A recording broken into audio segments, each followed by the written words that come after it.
Assalamualaikum warahmatullahi wabarakatuh. Halo, salam Sobat Admindu. Kembali lagi di podcast kebanggaan kita semua, Drakor DRKA on Record.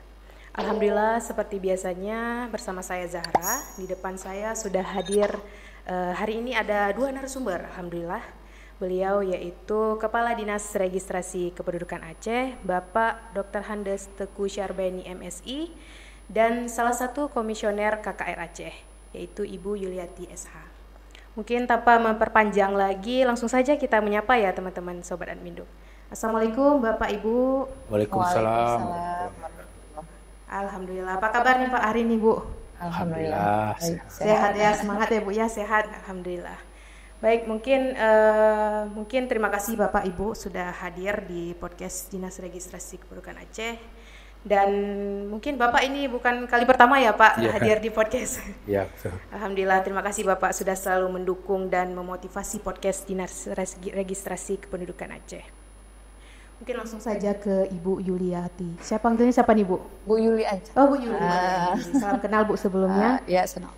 Baik Bu, mungkin tadi saya sudah menyebutkan di perkenalan ya Bu sedikit bahwa Ibu salah satu dari komisioner KKR Aceh.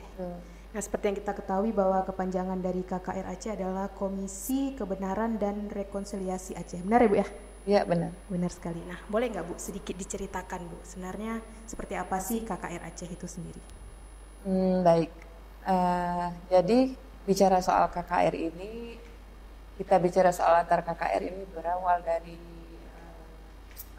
kesepakatan damai antara RI dan Gerakan Aceh Merdeka. Jadi pada saat kesepakatan damai Agustus 2005 yang lalu, salah satu poin yang dalam kesepakatan itu adalah dibentuknya Komisi Kebenaran dan Rekonsiliasi Aceh sebagai salah satu mekanisme untuk penyelesaian pelanggaran HAM di Aceh. Nah, kemudian dari poin MOU tersebut itu diturunkan ke dalam Undang-Undang Pemerintah Aceh nomor 11 tahun 2006. Nah, kemudian untuk bagaimana teknis pelaksanaannya itu semuanya diatur dalam Kanun nomor 17 tahun 2013 itu tentang Komisi Kebenaran dan Rekonsiliasi Aceh. Nah, lembaganya sendiri itu terbentuk di tahun 2016. Setelah beberapa tahun setelah kanun disahkan. Jadi untuk latar belakang ya seperti itulah sebenarnya Komisi Kebenaran ini yang dimandatkan 3 mandat untuk komisi ini, yaitu satu, mengungkap kebenaran atas peristiwa masa lalu dengan tujuan untuk menguatkan perdamaian. Kemudian yang kedua, memfasilitasi terjadinya rekonsiliasi antara pelaku dan korban apabila di dalam proses pengungkapan kebenaran ditemukan ada korban dan pelaku yang ingin melakukan perdamaian. Dan yang ketiga, setelah rekonsiliasi itu baru diberikan reparasi dengan merekomendasikan reparasi kepada pemerintah Aceh dengan prinsip-prinsip universal. Baik. Berarti memang berangkat semua dari perdamaian Helsinki itu ya Bu ya di tahun 2005 kalau nggak salah Bu ya? Agustus 2005. Agustus 2005. Nah, mungkin tadi Ibu sudah bercerita sedikit tentang KKR Aceh. Nah, sejauh ini memang upaya apa saja yang sudah dilakukan dari KKR Aceh sendiri dalam yaitu penanganan korban konflik? Oke. KKR Aceh sendiri itu sudah mulai bekerja di 2016 ya. Jadi untuk proses pengungkapan kebenarannya sendiri itu sudah dilakukan sejak akhir 2017. Itu untuk periode pertama. Periode pertama KKR Aceh Komisi Kebenaran ini 2016 sampai 2021. Di periode pertama itu kita sudah melakukan pengungkapan kebenaran dengan mekanisme pengambilan pernyataan, statement taking terhadap korban itu sebanyak 5.165 orang. 5.000 ya Bu ya sampel di 14 kabupaten kota dengan klasifikasi kriteria kasusnya ada pembunuhan, penghilangan paksa, penyiksaan, kekerasan seksual dan pengerusakan harta benda. Nah, KKR Aceh bekerja untuk klasifikasi pelanggaran HAM yang 5 kriteria tadi. Nah, kemudian di 2019 kita merekomendasikan reparasi mendesak. Reparasi mendesak ini adalah pendekatan reparasi yang dilakukan oleh KKR untuk korban-korban yang pada saat pengungkapan kebenaran itu mungkin mengalami kondisi-kondisi yang kritis yang akan mengganggu proses pengambilan pernyataan. Jadi KKR Aceh merekomendasikan reparasi mendesak dulu, baru pengambilan pernyataan dilanjutkan dan mendata beberapa bantuan-bantuan yang pernah dilakukan oleh pemerintah di masa lalu untuk dimasukkan atau untuk diakui sebagai reparasi mendesak saat ini. Nah, itu sebanyak 245 orang kita sudah rekomendasikan dan sudah mendapat SK Gubernur waktu itu pada masa Pak Nova Iriansyah, kemudian sudah kita direalisasikan di akhir 2022. Namun karena ada beberapa kendala, maka reparasi mendesak ini direalisasikan dengan skema bantuan sosial, walaupun itu belum memenuhi prinsip reparasi, tetapi ya itu bagian dari upaya dari KKR untuk mendekatkan korban kepada hak. Itu sudah dilakukan. Selain itu juga KKR dari data tersebut bekerja sama dengan dinas. Kita sudah melakukan kerjasama dengan Baitul Mal waktu itu dan sudah pernah mendapatkan 60 orang dari korban yang punya korban pelanggaran HAM tetapi dengan kriteria miskin mendapat bantuan insidentil waktu itu 3 juta per orang untuk Kabupaten Aceh Besar dan Pidi. 2 kabupaten itu. 2 kabupaten itu. Selain itu juga 1 orang dari Aceh Besar kita bekerja sama dengan CSR. Waktu itu ada difasilitasi oleh Edi Fadil, 1 orang perempuan mendapatkan rumah bantuan di Aceh Besar. Nah, jadi itu walaupun belum mendekati kepada prinsip reparasi, tapi itu upaya-upaya pragmatis yang sudah dilakukan oleh KKR. Sambil kita memang mendorong kebijakan-kebijakan yang memang itu betul-betul memenuhi prinsip-prinsip reparasi. Baik Bu, tadi seperti yang sudah Ibu jelaskan, memang kan dalam misinya sendiri dari KKR yang pertama kan mungkin mengungkap kebenaran ya Bu ya, benar. Setelah mengungkap kebenaran, melakukan rekonsiliasi dan reparasi. Berikan ya. reparasi. Nah sebenarnya kalau step-stepnya seperti apa sih Bu? Dimulai dari apa sebenarnya dari awal?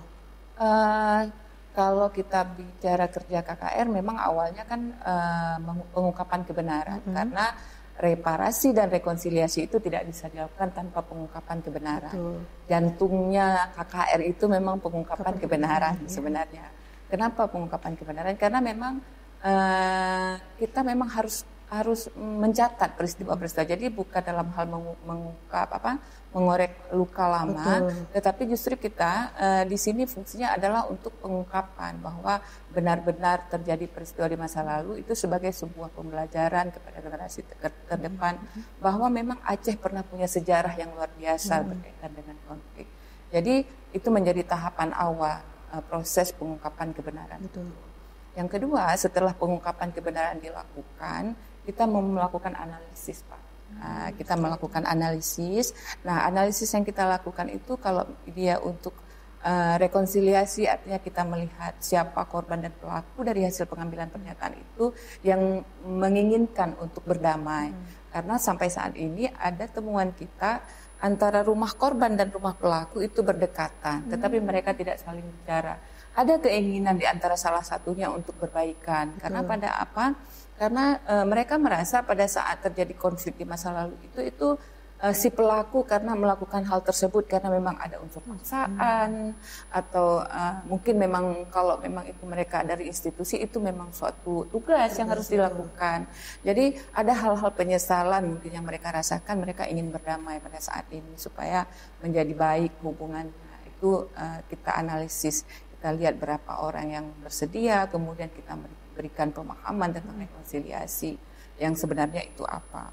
Nah, yang kemudian yang kedua untuk kebutuhan reparasi kita juga menganalisis dari hasil pengambilan pernyataan juga apa yang menjadi dampak dari peristiwa yang mereka alami baik setelah kejadian maupun situasi saat ini supaya kita bisa melihat sejauh mana sebenarnya dan dampak dari peristiwa yang mereka alami hingga berdampak hingga saat ini. Baru kita bisa merekomendasikan reparasi. Nah, itu yang kita rekomendasikan bisa jadi satu orang korban itu mendapatkan 3 layanan. Dalam KKR ini layanan kami menyebutkan 3 layanan. Misalnya dari kita buat contoh untuk korban yang mengalami penyiksaan.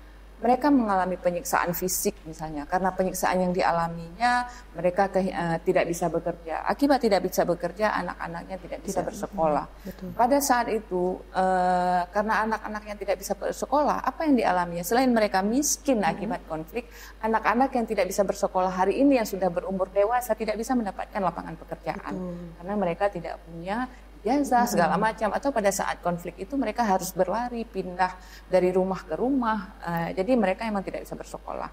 Jadi dampak yang dialami dan itu menjadi temuan kita, bahkan mereka hari ini kami tidak bisa dapat pekerjaan karena memang kami tidak punya ijazah. Nah, apa yang mereka tuntut hari ini kami minimal diberikan paket sih. Makanya kita bilang selain harus ada pengobatan untuk orang tuanya yang sampai hari ini mungkin masih mengalami sakit, kita juga harus memberikan modal usaha untuk melanjutkan kehidupan mereka, dan kita juga harus mengeluarkan biaya pendidikan. Kalaupun biaya pendidikan ini mereka sudah dewasa, artinya negara harus mengganti bagaimana mereka bisa mengakses paket C atau segala macam. Itu juga bagian dari pendidikan. Makanya kita bilang kalau dia untuk korban pelanggaran HAM ini hanya sebatas dimaknakan sebagai bantuan, itu sangat tidak adil bagi mereka. Betul karena mereka miskin, mereka tidak bersekolah, mereka tidak punya pekerjaan, bukan karena mereka inginkan, tapi karena konflik yang terjadi. Betul. Karena keadaan ya Bu ya pastinya. Iya. Nah, menarik sekali Bapak, benar sekali yang sudah diungkapkan sama Ibu, panjang sekali ceritanya. Nah, mungkin berkaitan dengan administrasi kependudukan nih Bu. Iya. Sejauh ini memang ada nggak sih Bu orang yang upaya-upaya yang sudah dilakukan dari KKR Aceh untuk masalah administrasi kependudukan? Nah, untuk Adminduk sendiri sebenarnya ini kan bagian dari temuan untuk KKR ya. Jadi bicara Adminduk tidak hanya bicara KTP Pak, tidak lengkap. Jadi ini temuan. Jadi memang di awal kita mengambil pernyataan, kendala bagi KKR pada saat merekomendasikan reparasi itu adalah KTP. Karena kita di awal pengambilan pernyataan itu situasinya seperti hari ini Pak, sedang dalam tahun politik.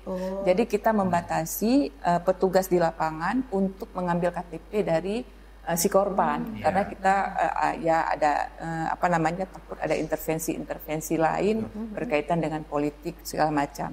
Jadi ternyata di akhir pada saat kita mau merekomendasikan ada kebutuhan KTP dan KK Pak, dokumen Adminduknya untuk kita rekomendasikan reparasi. Nah pada saat itu ada sekitar 2.000 lebih waktu itu kita tidak mengambil KTP, jadi itu kita perlu melengkapi waktu itu. Tapi ini pelan-pelan itu sudah terlengkapi. Ada beberapa lagi yang belum kita lengkapi, tapi bukan berarti tidak punya KTP mereka. Nah kemudian ada temuan soal akte nikah Pak, tetapi tidak banyak, mungkin sekitar 10% dari 5.000 itu ada, tetapi tidak banyak, atau akte lahir. Karena pada saat konflik banyak terjadi pernikahan di bawah tangan ya dengan itu. Jadi tidak ada akte nikah, tapi beberapa kawan-kawan lembaga perempuan, lembaga CSO seperti RPUK itu sudah bekerja sama dengan Dinas Syariah Islam, sudah melakukan isbat nikah, cuma isbat nikah. Tetapi untuk korban-korban yang sudah temuan KKR itu kita belum ada yang kita rekomendasikan untuk melakukan itu. Mungkin ke depan itu menjadi satu konsep bagi KKR dalam mengusulkan. Mungkin kita bekerja sama dengan Dinas seperti RKA ketika kami mau menyampaikan bagaimana soal akte nikah, kemudian akte lahir anak Pak yang masih belum lengkap, itu mungkin yang menjadi satu temuan KKR. Mungkin yang menjadi kerjasama kita itu selain juga Pak soal integrasi data KKR BRA dengan BRA. Karena salah satu lembaga yang saat ini dimandatkan untuk melaksanakan rekomendasi KKR itu BRA. Pengalaman kita di dalam merekomendasikan reparasi mendesak, KKR harus bekerja 2 kali dalam menginput NIK ketika kita sudah serahkan, tetapi itu harus sinkron dengan SIBRA yang ada di BRA. Nah, itu juga menjadi satu bagian yang mungkin nanti akan menjadi kerjasama KKR dengan BRKA. Bagaimana itu bisa mengkonekting antara data KKR dengan SIBRA. Itu nanti menjadi satu kebutuhan KKR. Betul. Baik Pak, mungkin tadi berkaitan dengan yang Ibu bilang kan salah satu isu Bu ya, mengenai administrasi kependudukan. Nah berkaitan dengan ini dari Dinas Registrasi Kependudukan Aceh sudah ada upaya apa Pak bagi korban-korban konflik yang belum mempunyai identitas ya gitu Pak? Itu. Ya. Setelah kita mendengar begitu kerja KKR akibat dari konflik yang dialami oleh warga Aceh pada masa lalu, apalagi sekarang NIK menjadi identitas tunggal yang menjadi dasar bagi pemberian semua bantuan.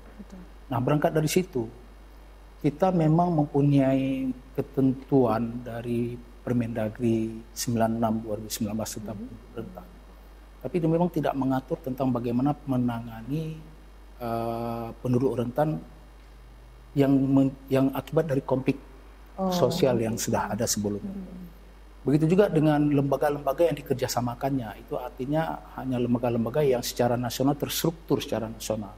Misalkan hanya ada Dinsos, ada BPD misalkan, atau dinas-dinas lain yang memang secara kelembagaan menangani tentang penanganan penduduk yang pada akhirnya diberikan dokumen identitas penduduk tersebut. Nah, di 2022 kita mencoba membuat konsep untuk bagaimana kita melakukan pelayanan administrasi kepada penduduk rentan terintegrasi korban konflik sosial. Karena ini kasus Aceh berbeda dengan kasus Indonesia pada umumnya.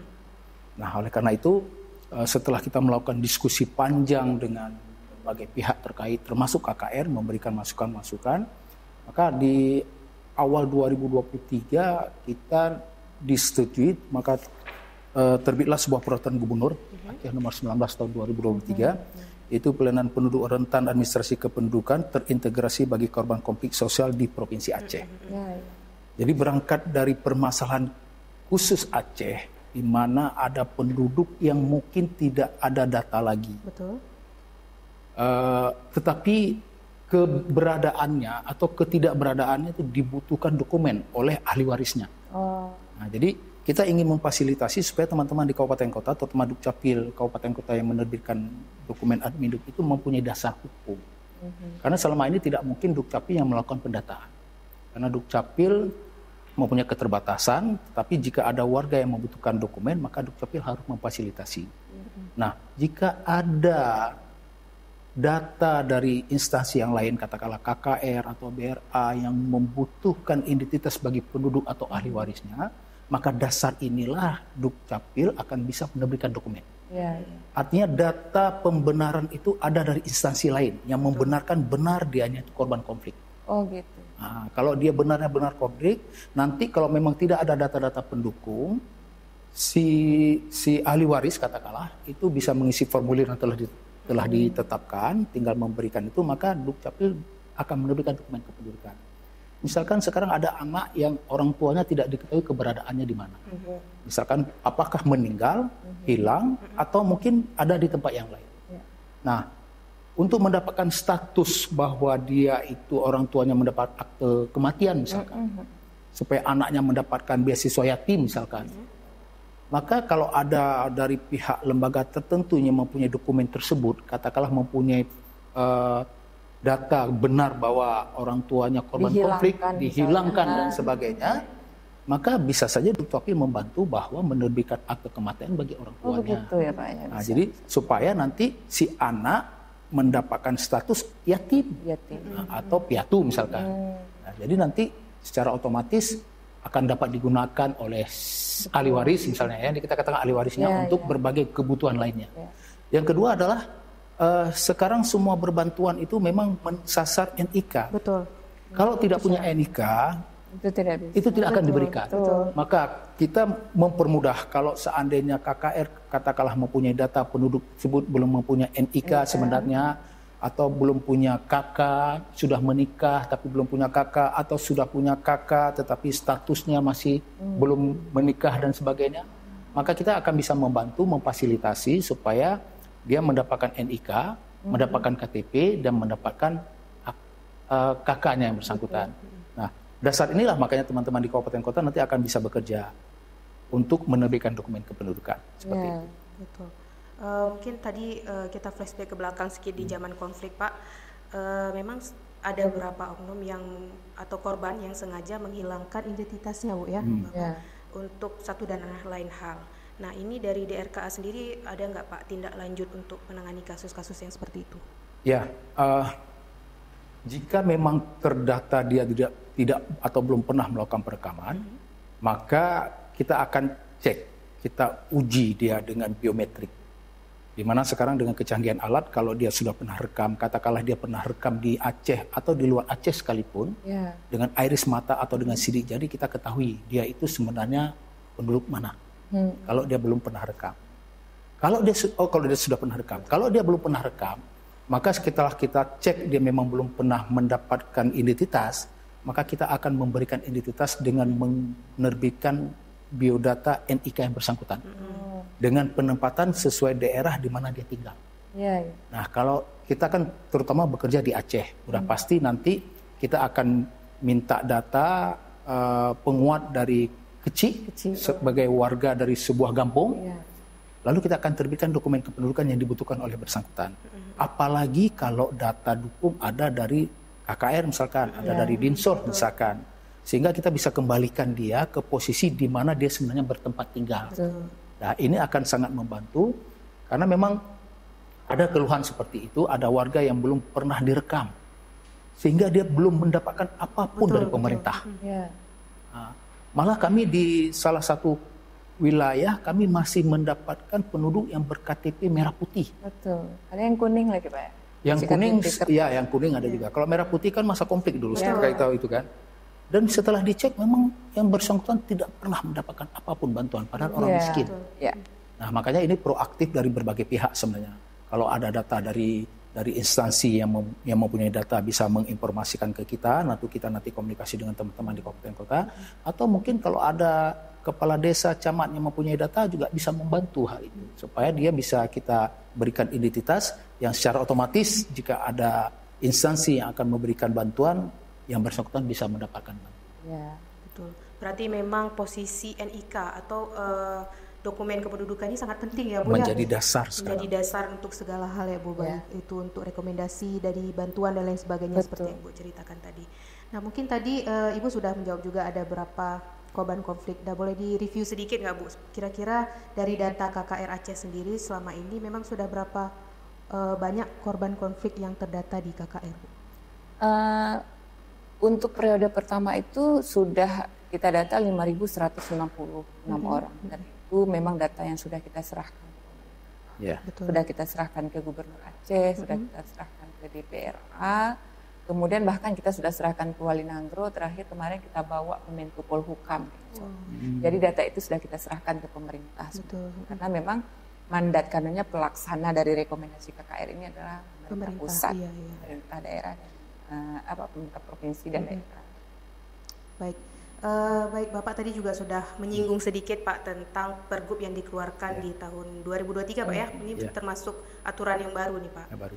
Nah, kalau kita lihat dari pergub itu kan membahas tentang pelayanan Adminduk terintegrasi bagi korban terdampak konflik sosial. Nah, pelayanan Adminduk terintegrasi itu seperti apa sih Pak? Ya, jadi jika kita menemukan penduduk rentan terdampak konflik sosial seperti ini, maka kita akan menerbitkan semua kebutuhan dokumen bagi yang bersangkutan. Dengan atau tanpa ada pembuktian dokumen sebelumnya. Apalagi kalau memang ada pihak-pihak yang sudah mengungkapkan data tentang kebenaran yang bersangkutan. Jadi misalkan seseorang belum melakukan perekaman, pertama yang akan kita berikan adalah pencatatan biodata bagi yang bersangkutan dan pemberian NIK. Nah, selanjutnya jika dia memang sudah berkeluarga, tentu harus ada KK bagi yang bersangkutan. Harus diakui dia sebagai salah satu anggota dari KK. Kemudian setelah itu akan berlanjut dengan dokumen kebutuhan lain. Misalkan anaknya. Nah, anaknya tentu akan membutuhkan akte kelahiran. Membutuhkan KIA. Nah, juga kepada yang bersangkutan, jika memang dia belum mempunyai akte kelahiran, maka kepada yang bersangkutan juga bisa diberikan akte kelahiran. Dengan dasar KK tadi? Dengan dasar KK, dengan dasar ada beberapa persyaratan lain, misalkan dia mengisi SPTJM, surat keterangan pernyataan mutlak dari yang bersangkutan bahwa benar dia anak dari ibu bernama ini, bapak bernama ini. Apalagi kalau memang nanti ada data korban konflik dari instansi yang lain atau lembaga lain. Jadi itu sebagai pembuktian bahwa benar dia memang, karena jangan sampai mengalihkan nasab. Kita khawatir sekali nanti itu ada pengakuan-pengakuan yang tidak benar sehingga nanti bisa menyebabkan kita membiaskan nasab seseorang. Nah, itu dia. Kemudian juga kalau memang membutuhkan akta kematian bagi orang tuanya, maka ini bisa difasilitasi supaya dia bisa mendapatkan bantuan karena statusnya sebagai anak yatim misalkan. Kalau memang ada ahli waris yang seperti itu. Memang konfliknya sudah cukup lama saya pikir. Saya pikir untuk pelaku atau korban pada masa itu mungkin sudah banyak yang tidak ada. Sudah banyak yang meninggal. Sudah banyak yang meninggal. Mungkin ini tinggal ahli warisnya. Ahli warisnya. Nah, selama ini memang setelah kita mengkonfirmasi dengan Dukcapil, memang Dukcapil kalau tidak dilaporkan khusus tidak melakukan perbedaan pelayanan kepada semua warga. Jadi akan dilayani sama persis. Apalagi sekarang dengan kemudahan-kemudahan, dengan satu persyaratan dia bisa mendapatkan beberapa dokumen. Ya. Seperti yang baru lahir, kita katakanlah dia bisa dapat akte, bisa dapat KIA, bisa perubahan KK dan sebagainya. Begitu juga bagi mereka-mereka yang belum punya dokumen yang dibutuhkan lain, belum ada surat pindah dan sebagainya, surat keterangan dan sebagainya yang menyangkut dengan identitas yang diterbitkan oleh Dukcapil, maka Dukcapil bisa memfasilitasinya. Berarti artinya dengan dikeluarkan Pergub nomor 19 ini sangat memudahkan ya menjadi dasar hukum bagi teman-teman untuk bekerja di kabupaten kota. Ya. Dari Dukcapilnya sendiri sebenarnya sudah mulai menerapkan nggak Pak? Ada beberapa teman-teman di Dukcapil Kabupaten Kota sudah mengetahui ada Pergub ini. Memang secara umum kita belum sempat mensosialisasikan. Karena memang awalnya ini di 2022 sempat lama tertahan di Kemendagri. Karena kan sekarang kan Pergub dievaluasi oleh Mendagri. Nah, sampai dengan akhir Desember 2022 ini belum disetujui. Karena Mendagri masih beranggapan bahwa cukup pakai Permendagri 96 2019 tentang penduduk renta. Namun setelah itu kita berkomunikasi kembali dengan menerangkan, memberikan informasi tentang kekhususan Aceh dan konflik yang terjadi di Aceh, pada akhirnya Mendagri menyetujui ini. Dan itu sudah masuk di 2023. Dikarenakan di akhir 2022 ini belum ada kesepakatan, maka kita tidak menganggarkan untuk sosialisasi. Kami anggap mungkin ini tidak disetujui. Iya. Nah, jadi tapi karena ini sudah disetujui, sementara anggaran sudah disahkan, kita tidak sempat mensosialisasikan secara resmi. Betul. Dan 2024 insya Allah kita akan mensosialisasikan ke teman-teman kabupaten kota atau Dukcapil kabupaten kota. Tapi secara sepintas, secara perorangan ini sudah diketahui oleh teman-teman di kabupaten kota, memang tindak lanjutnya mungkin belum maksimal. Betul. Ya. Nah, seperti misalkan isbat nikah, ini memang ada melibatkan Dukcapil di dalam proses isbat nikah. Nah, ke depan kita mungkin karena selama ini isbat nikah mungkin hanya siapa yang mendaftar. Siapa yang mendaftar, lalu ada anggaran di Dinas Syariat Islam, bekerja sama dengan KUA dan Mahkamah Syariah, melibatkan Dukcapil, maka isbat nikah bisa dilakukan. Nah, salah satu persyaratan isbat nikah adalah bahwa kakaknya, dia sudah sebagai suami istri, walaupun belum perkawinan tercatat. Oh iya. Nah, jadi dia sudah kawin, di kakak sudah suami istri. Tapi dalam catatan belum perkawinan tercatat. Belum perkawinan tercatat dikarenakan dia belum mempunyai buku nikah. Untuk yang Islam. Nah, untuk yang non Islam itu setelah ada pencatatan di pemuka agamanya, baru Dukcapil menerbitkan akte nikah untuk yang non Muslim. Digunakan oleh korban untuk mengakses bantuan-bantuan. Apakah seperti bantuan yang Ibu sampaikan atau bantuan-bantuan yang diberikan oleh dinas seperti selama ini dalam bentuk bantuan-bantuan insidentil dari dinas. Betul, memang seperti yang Ibu ceritakan juga Bu ya, dari KKR Aceh kan ujung-ujungnya adalah merekomendasi, hanya sebatas merekomendasi Bu ya. Balik lagi memang harus ada kolaborasi dari pemerintah Aceh khususnya dari dinas-dinas ya Pak ya. Nah baik, untuk KKR Aceh sendiri Bu, rencana nih Bu di tahun 2024 ingin melakukan apa? Karena kan ini kita tinggal berapa minggu lagi nih Bu ya, 2023, 2024 itu sudah ada plan seperti apa? Sudah, bahkan KKR sendiri kan untuk periode ini sudah merancang rencana kerja untuk 5 tahunan. Nah, khusus untuk 2024 mungkin lebih fokus yang pertama pengungkapan kebenaran juga sudah dilanjutkan lagi. 1.200 data akan diambil untuk 2 tahun ke depan. Oleh KKR itu bekerja sama dengan Kontras itu support dari Nederland Pak. Memang KKR boleh mendapatkan anggaran dari pihak ketiga untuk kerja-kerjanya. Kemudian untuk reparasi kita lebih di tahun 2024 ini memang advokasi kebijakan itu lebih kita fokuskan dan penyusunan konsep-konsep pemulihan, konsep-konsep reparasi karena ini kita sudah punya data kemudian kebutuhannya sudah kita klasifikasi. Nah baru sekarang kita menyusun bagaimana konsep pemulihan yang baik untuk si korban supaya ini bisa direalisasikan dengan baik. Kemudian untuk memorialisasi juga beberapa titik kita rencanakan di 2024-2025 juga mungkin bisa dilaksanakan beberapa memorialisasi untuk tempat-tempat ya terjadinya konflik. Sudah pernah kita lakukan juga di Chot King, Pidi Jaya, di periode pertama di Aceh Jaya sudah pernah kita lakukan. Mungkin 2024 nanti kita akan melakukan beberapa titik untuk memorialisasi. Demikian juga untuk rekonsiliasi. Semoga di periode ini kita juga bisa melakukan satu rekonsiliasi. Jadi kita fokus kepada penyusunan konsep di 2024. Betul. Baik, memang sebenarnya pada dasarnya kan upaya-upaya yang sudah dilakukan baik dari KKR Aceh maupun dari dinas-dinas dan umumnya dari pemerintah Aceh ini adalah untuk kebermanfaatan dari masyarakat sendiri, khususnya bagi korban-korban konflik. Nah, harapannya nih Bu, kira-kira harapan ke depan nih, mau seperti apa, bagaimana Bu harapan-harapan yang diinginkan? Yang pertama harapan kalau secara internal itu secara kelembagaan KKR itu bisa mandiri, itu sudah pasti. Itu yang selalu kami usulkan karena saat ini KKR masih bergantung kepada BRA secara anggaran Pak. Karena kita belum mandiri, jadi untuk anggaran itu dikelola oleh BRA karena undang-undang tidak membenarkan non ASN untuk mengelola anggaran.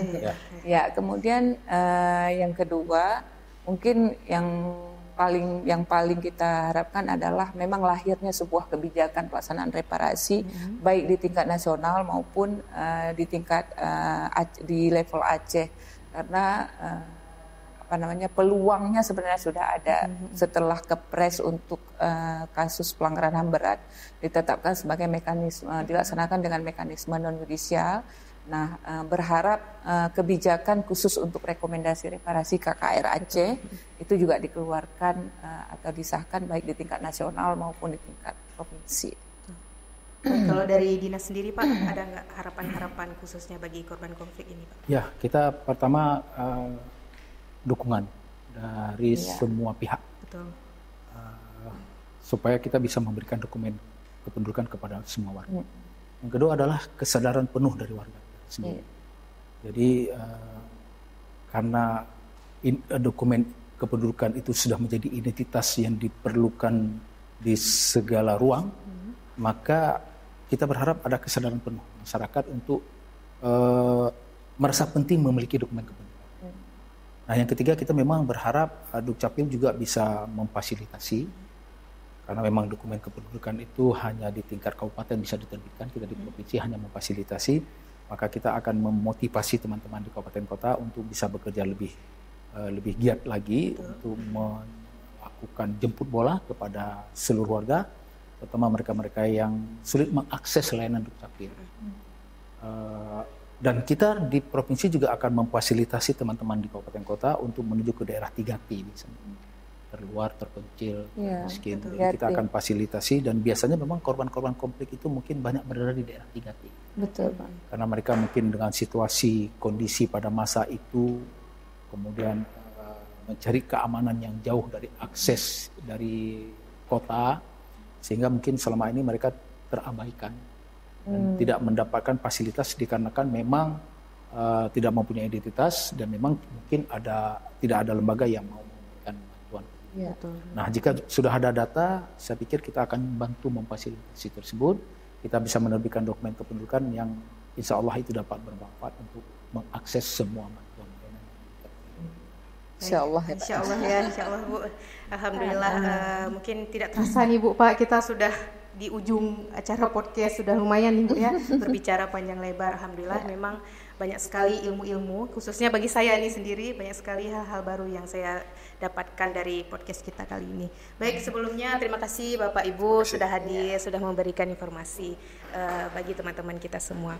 Baik Sobat Adminduk, mungkin kali ini cukup sekian podcast dari kita. Semoga teman-teman di rumah juga yang menonton dan juga melihat podcast kita dapat merasakan manfaatnya. Pastinya harus seperti itu ya. Amin, amin ya rabbal alamin. Baik, sekian saja saya akhiri. Wabillahi taufik wadaya. Wassalamualaikum warahmatullahi wabarakatuh. Waalaikumsalam warahmatullahi wabarakatuh. kasih.